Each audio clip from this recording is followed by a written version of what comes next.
The real reason Guy Penrod's family stepped out of the spotlight was never a scandal, never a falling out, never a contract gone wrong. It was 8 children, a wife named Angie, and a decision made at a kitchen table on a Tennessee farm. Here is what almost nobody knows.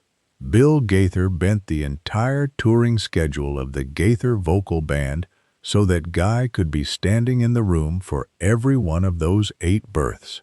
Not most of them, all 8. And that is exactly what made what came next so hard. Because to understand why a man walks away from the people who did that for him, you have to go back to January of 2009, and what you'll find there changes everything about how we see Guy Penrod.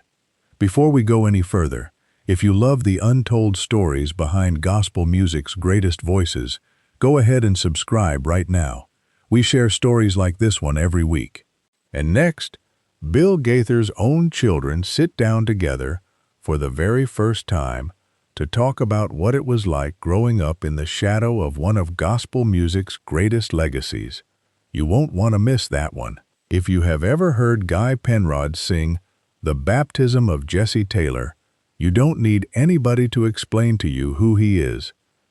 You know that voice. You know what it did to a room when he leaned into knowing you'll be there.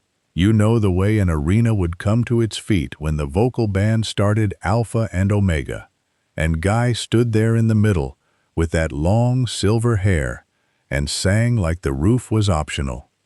He is 63 years old now, a preacher's son out of Abilene, Texas, who married a tall, athletic girl named Angie Clark on the evening of his own college graduation, and then went to Nashville to see what his voice could do. What it did was carry the Gaither Vocal Band for 14 years. He sang on more than a dozen recordings with them. He sang homecoming concerts across America and Canada, and then across Europe, Australia, and Africa. He stood on the Grand Ole Opry stage, and on the stage at Carnegie Hall, and on the stage at the Sydney Opera House. In 1999, he sang a duet with Glenn Payne of the Cathedral Quartet on the group's farewell video, a moment people still talk about because everyone in that room knew what it was, and in 2008, he won a Grammy with the vocal band for the album Lovin Life. Less than a year later, he was gone. That is the part that has never quite settled for the people who loved that band. Because when a man leaves at the very top, the question that follows is never really about the music. It's about what it cost him to get there. To understand the cost, you have to walk into the house. Guy and Angie had 8 children, 7 sons and 1 daughter. Nearly all of them were born during his years with the vocal band. Their oldest, Tyler, was still a small boy when Guy joined. Their youngest, Lacey, the only girl after 7 brothers, arrived in 2006, the same season the band released Give It Away. Angie homeschooled every one of them on a farm out in the Tennessee countryside. She ran the lessons. She ran the fevers, the chores, the arguments, the bedtimes, the long, ordinary Tuesday afternoons that nobody sings about. She did it from 1995 to 2009, largely on her own, and she did it while her husband stood on a stage in another state, singing Then Came the Morning, to 5,000 people who had come to hear exactly that. Now the vocal band, at its height, was one of the hardest-working touring acts in American music. The homecoming concerts filled arenas. The videos went into millions of living rooms. There was always another city, and the calendar was never empty. Guy had walked into that band with a rule he stated openly. For as long as he was in it, the vocal band would get his full focus and his first priority. He meant it. He gave it. And it worked better than anyone expected. But a man can only put one thing first at a time. By 2007, the boys were teenagers. They were working toward Eagle Scout. In the end, All 7 of them would earn it, and their father was hearing about most of it over a hotel telephone.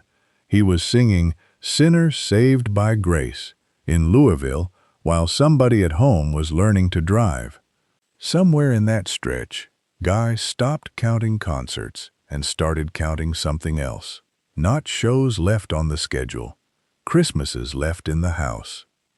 By the fall of 2008, he had made up his mind, and for a while, the only other person on earth who knew it was Angie. On January 13, 2009, Bill Gaither released a statement announcing that Guy Penrod was leaving the Gaither vocal band. There was no scandal in it, no lawsuit, no argument that spilled into the trade papers, no cold silence between 2 men who had spent 14 years standing shoulder to shoulder under the same lights. There was a husband and a wife at a table in Tennessee. And here is the part that undid him. Angie had carried the weight of 8 childhoods almost single-handedly for a decade and a half. And in all that time, she had never once asked him to come home. She never asked. He noticed anyway. The real reason had nothing to do with the road getting harder. The reason was that his children were getting older, and there is no touring schedule on earth that can slow that down. Tyler was nearly out the door. Lacey was 2 years old. In between them were 6 boys who were going to be grown men faster than anybody in that house was ready for. That window was not going to open wider. It was going to close, and it was going to close whether or not the calendar cooperated. So he walked away from the most secure and most celebrated seat in Southern gospel music, not in anger, not worn out, on purpose. And this is what people get wrong about it. Guy Penrod did not stop singing. He went out on his own in August of 2009 with an album called Breathe Deep. Going solo did not mean less work. It meant he held the pen. He decided when the bus rolled out and when it stayed parked. He decided which Saturdays belonged to a stage and which ones belonged to a barn. The family started going with him, and when the cameras came to film his concert DVD, they didn't stay in the arena. They followed him home, out onto the farm, into the actual life he had traded the spotlight to protect. Then in 2017, 8 years after he left, Guy did something that tells you everything. He went back into a studio and recorded those same vocal band songs again. Alpha and Omega. Then came the morning. The old rugged cross made the difference. Yes, I know. And he produced the record himself. He said simply that he was glad to have had the chance to sing those songs with the GVB. That is not what a bitter man does. That is what a grateful one does. Looking back on the 14 years he left behind, he said he wouldn't have traded a moment of his time with the Gaithers. He had felt called to that season. He had felt valued in it. He simply knew when it was over. He didn't leave because it went bad. He left because something at home had become more important, and he was honest enough to say it out loud. We started with 8 hospital rooms, and a man who made it to every single one. Here is where that ends up.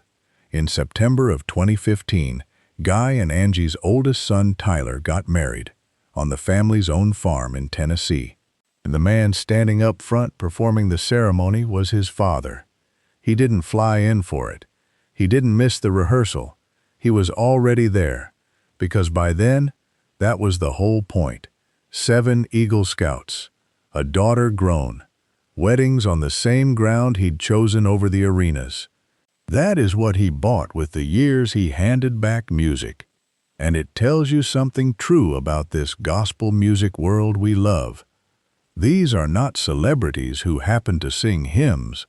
They are people who believed the words, and now and then, one of them gets handed the bill for living them and pays it without complaining.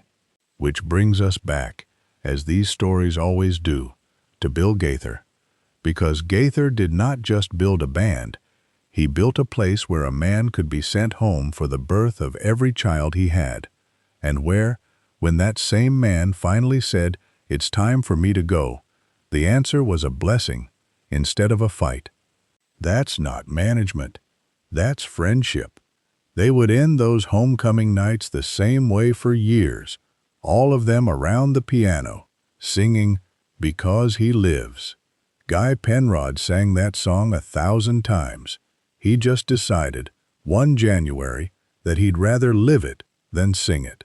He stepped out of the spotlight. He never stepped out of the light. Thank you for spending your time with this story today. This is the kind of story that deserves to be told properly. If you're not subscribed yet, this is the perfect moment. And next, Bill Gaither's own children finally sit down together to tell us what it really felt like to grow up inside one of gospel music's greatest legacies, the part of the Gaither story nobody has ever heard from the inside. I promise you'll want to be there for it.